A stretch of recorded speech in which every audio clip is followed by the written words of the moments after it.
जगद्गुरु श्री संत तुकाराम महाराज की जय.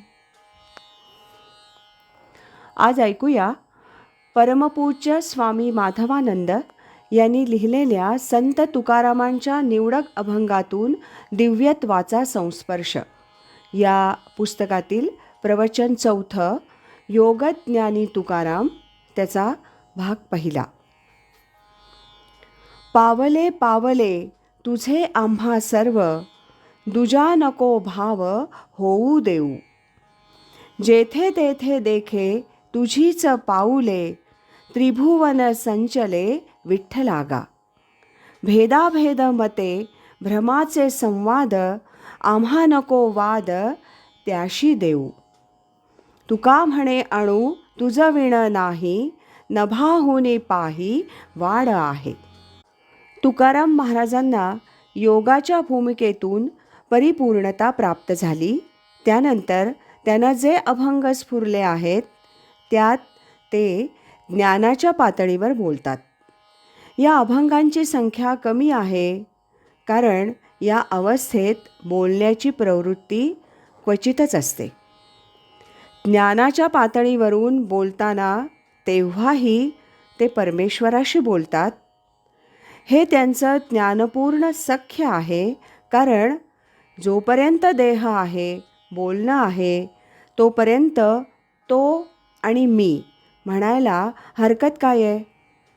सगुण की निर्गुण, द्वैत की अद्वैत या भानगडीत ते फारसे पडले नाहीत. सगुणाचे आधारे, निर्गुण पाविजे निर्धारे. गोंदवलेकर महाराजांकडे एक शास्त्री बुवा राहायला आले होते. महाराज रामनाम सांगत असत.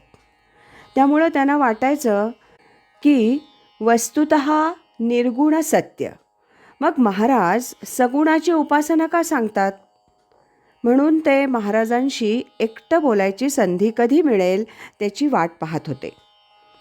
पण आजूबाजूला इतके लोक असत की त्यामुळं संधी मिळत नव्हती. एकदा महाराज केशकर्तन करून घेण्यासाठी बसले होते. त्यामुळं शास्त्रीबुवांना वाटलं की बोलायला ही वेळ बरी आहे, म्हणून ते तिथं घुटमळत होते. महाराजांनी त्यांच्या चेहऱ्यावरचे भाव ओळखले आणि विचारलं की तुम्हाला काही विचारायचं आहे का. तर शास्त्रीबुवा म्हणाले, होय महाराज, निर्गुण सत्य असताना आपण रामनाम आणि सगुण उपासना का सांगता. महाराज म्हणाले, सांग रे चिल्या. तो नाभी म्हणाला, मी काय सांगणार. त्यावर महाराज म्हणाले, इतके दिवस माझ्या डोक्याशी आहेस तर तुझ्या डोक्यात एवढं सुद्धा आलं नाही का.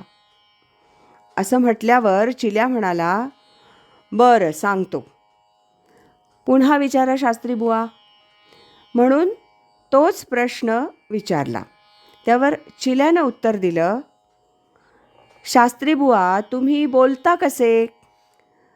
तुम्हाला तोंड आहे म्हणूनच बोलता ना. तर ते हो म्हणाले. पण निर्गुणामध्ये प्रश्न येतोच कुठे. असं त्यानं विचारलं. निर्गुणात काहीच नाही. त्यामुळं जोपर्यंत शरीर आहे तोपर्यंत सगुण आहेच आहे. सगुणाचे आधारे, निर्गुण पाविजे निर्धारे. यात सगुण मूर्तीची उपासना हा एक भाग झाला. दुसरी गोष्ट म्हणजे आपलं शरीर सगुण आहे, त्याचाही आधार घ्यावा लागतो. त्यामुळं अद्वैत स्थितीच्या बाबतीत बोलायचं झालं तरी तुकाराम महाराज पांडुरंगाशीच बोलतात. ते म्हणतात, तुझं ज्ञान काय ते कळलं. आता दुजा भाव म्हणजे मी तुझ्यापासून वेगळा आहे असा भाव होऊ देऊ नको. म्हणजे असं म्हणण्यासाठी सुद्धा त्यांनी दुजा भाव स्वीकारला आहे. का तर जरी ज्ञानाची पातळी गाठली तरी भगवंताला विषय करून, म्हणजे त्याच्याशीच बोलून हे सर्व संत रसास्वादन करताना दिसतात. चिन्मयानंदांनी थोड्या वेगळ्या संदर्भात एक सुंदर उदाहरण दिलंय.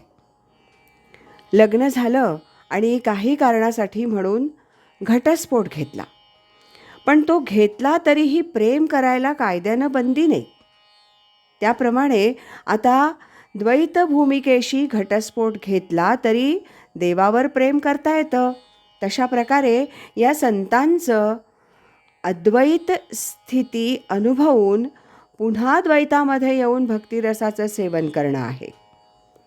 अशा प्रकारचं भक्तिरसाचं सेवन की त्याच्यामध्ये जेथे तेथे देखे तुझीच पाऊले, कुठेही पाहिलं तरी तूच मला दिसतोयस, त्रिभुवन संचले विठ्ठले का.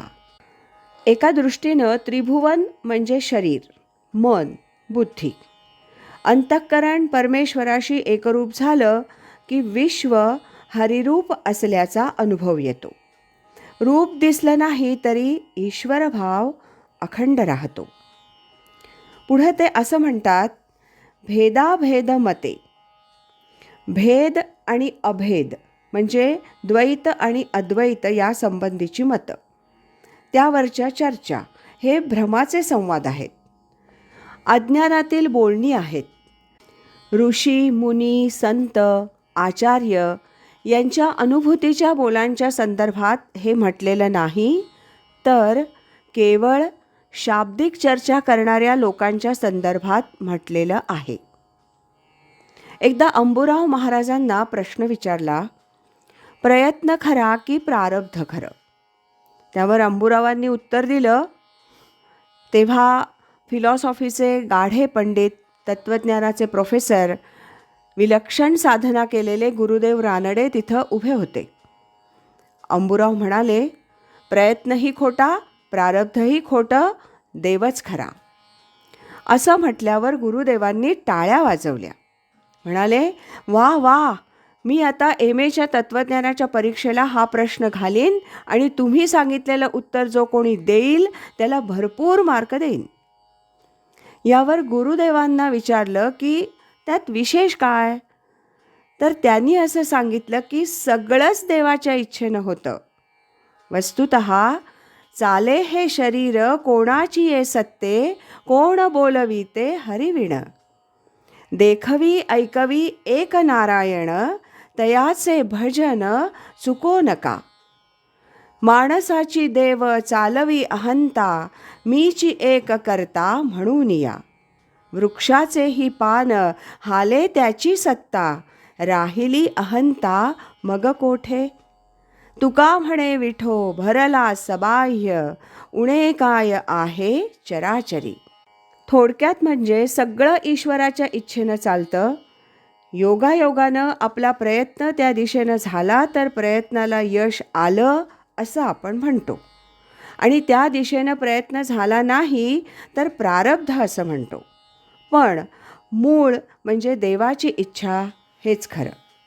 हे सखोल आहे, म्हणून द्वैत अद्वैत यात संत पडत नाहीत.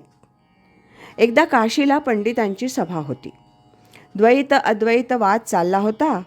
त्यामध्ये अद्वैतवादी जिंकले.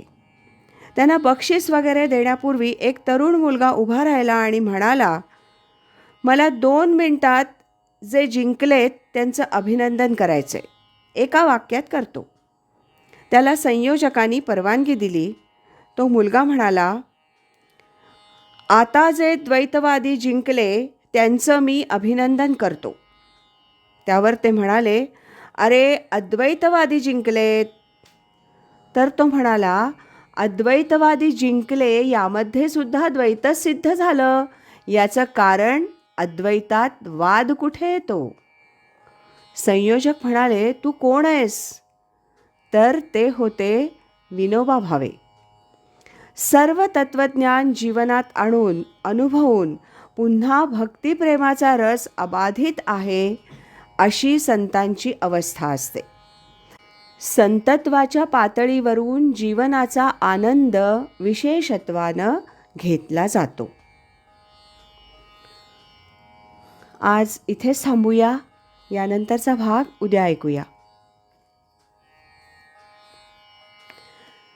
श्रीमत सच्चिदानंद सद्गुरु श्री स्वामी माधवानंद महाराज की जय. हरि ओम तत्सत.